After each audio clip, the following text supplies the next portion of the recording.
Hi నమస్తే welcome to మన TV. Meerpet మహిళా మృతి కేసులో అయితే ఎట్టకేలకు పోలీసులు ఛేదించారని చెప్పవచ్చు. ఏదైతే మాజీ జవాన్ గురుమూర్తి ఉన్నారో గురుమూర్తిని అయితే నిందితుడిగా అయితే పోలీసులు నిర్ధారించారు. అయితే ఈ క్రమంలో పోలీసులకు పలు సంచలన విషయాలైతే విచారణలో తేలిందని అయితే చెప్తున్నారు. ఈ క్రమంలో మొదటి నుంచి గురుమూర్తిపై అయితే పోలీసులు అనుమానం వ్యక్తం చేస్తున్నారు. గురుమూర్తి ఖచ్చితంగా ఈ హత్య చేశాడని చెప్పడం జరుగుతుంది. అయితే గురుమూర్తి కూడా హత్య నేనే చేశాను, మీ దగ్గర ఆధారాలు ఉంటే నాది నిరూపించండి, లేదంటే నన్ను కోర్టులో సబ్మిట్ చేయండి అంటూ పోలీసులకు కూడా ఎదురు సమాధానం చెప్పడం జరిగింది. అయితే ఈ క్రమంలో అయితే పోలీసులు తన పూర్తి సాక్ష్యాధారాలతో అయితే గురుమూర్తిని లాక్ చేశారని అయితే చెప్పవచ్చు. ఏదైతే మొదట్లో గురుమూర్తి కొంత విచారణకు సహకరించినప్పటికీ కొంత ఆధారాలు అయితే పోలీసులు సేకరించిన తరువాత గురుమూర్తి పూర్తిగా వివరించాడు.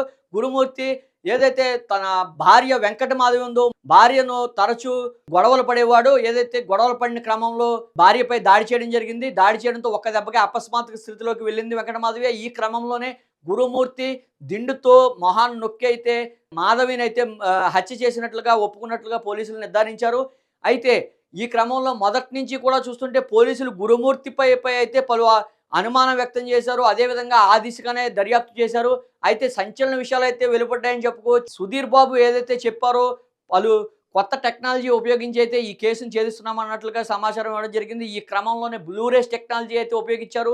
ఏదైతే వెంకటమాధవి మృతదేహాన్ని తప్పించాలన్న దురుద్దేశంతో గురుమూర్తి వెంకటమాధవి మృతదేహాన్ని 4 ముక్కలుగా చేయడం, 4 ముక్కలు చేసిన తర్వాత దాన్ని ఒక బకెట్లో వేసి బకెట్లో హీటర్తో సుమారు 6 గంటల పాటు ఉడికించడం, అదేవిధంగా ఎముకలు పొయ్యి మీద పెట్టి కాల్చి బండరాతితో పొడి చేసి అవైతే ఆ పొడిని తీసుకెళ్ళి అయితే పెద్ద చెరువులో మీర్పేట్ పెద్ద చెరువులో కలపడంటుగా ఒప్పుకున్నట్టుగా గురుమూర్తి తెలపడం జరిగింది.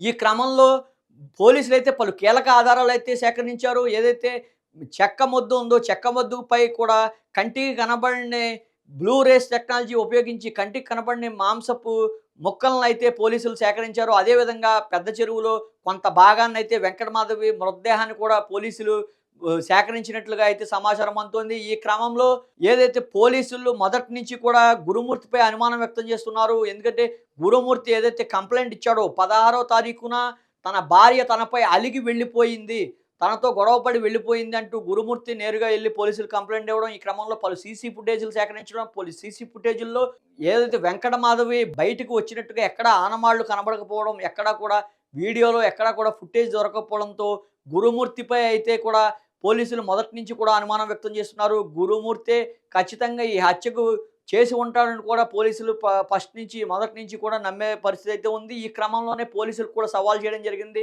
నేనే చంపాను, ఆధారాలు ఉంటే కనిపెట్టండి అంటూ కూడా గురుమూర్తి చేసిన సవాల్కైతే పోలీసులు అయితే సీరియస్గా తీసుకున్నారు. ఖచ్చితంగా పోలీసులు కొత్త టెక్నాలజీ ఉపయోగించి అయితే పలు ఆధారాలు సేకరించినట్లుగా అయితే సమాచారం అందుతుంది. అదేవిధంగా వెంకటమాధవికి సంబంధించిన బ్లూరేస్ టెక్నాలజీతో కొన్ని మాంసపు కణాలు ఏదైతే ఉన్నాయో ఆ కణాలను వెంకటమాధవి పిల్లలతో DNA టెస్ట్ చేయగా వెంకటమాధవి మృతదేహం నిర్ధారణ అవడం కూడా ఇందులో కీలక సాక్ష్యంగా అయితే మనం చెప్పుకోవచ్చు.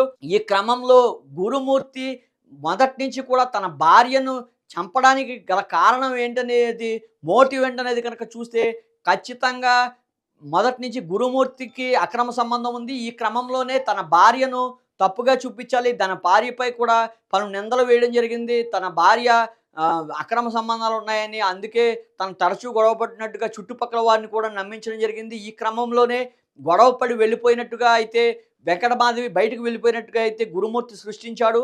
అయితే మృతదేహాన్ని మార్చాలని సూక్ష్మదర్శిని అనే ఫిలింతో ఆదర్శంగా తీసుకుని అయితే గురుమూర్తి ఈ రకంగా కొన్ని కెమికల్స్ అయితే వాడాడు.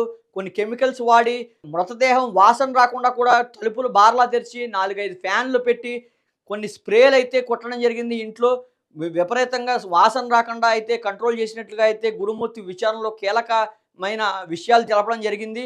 అయితే ఏది ఏమైనా సరే, ఎంత పెద్ద దోషైనా సరే ఖచ్చితంగా ఏదో ఒక క్లూతో దొరికిపోతాడు అన్నట్లుగా బ్లూరేస్ టెక్నాలజీతో ఖచ్చితంగా గురుమూర్తి పన్నాగం అయితే పోలీసులు బయటపెట్టారని చెప్పుకోవచ్చు. ఈ క్రమంలో ఖచ్చితంగా గురుమూర్తికి మరికొద్ది రోజుల్లో అయితే రిమాండ్కి తరలిస్తారు. ఖచ్చితంగా ఇంత దారుణమైన హత్యకు ఒడిగట్టిన గురుమూర్తికి, మాజీ జవాన్కి గురుమూర్తికి అయితే ఖచ్చితంగా ఉరిశిక్షే పడుతుందని అయితే పలువురు అభిప్రాయం వ్యక్తం చేస్తున్న పరిస్థితి అయితే ఉంది.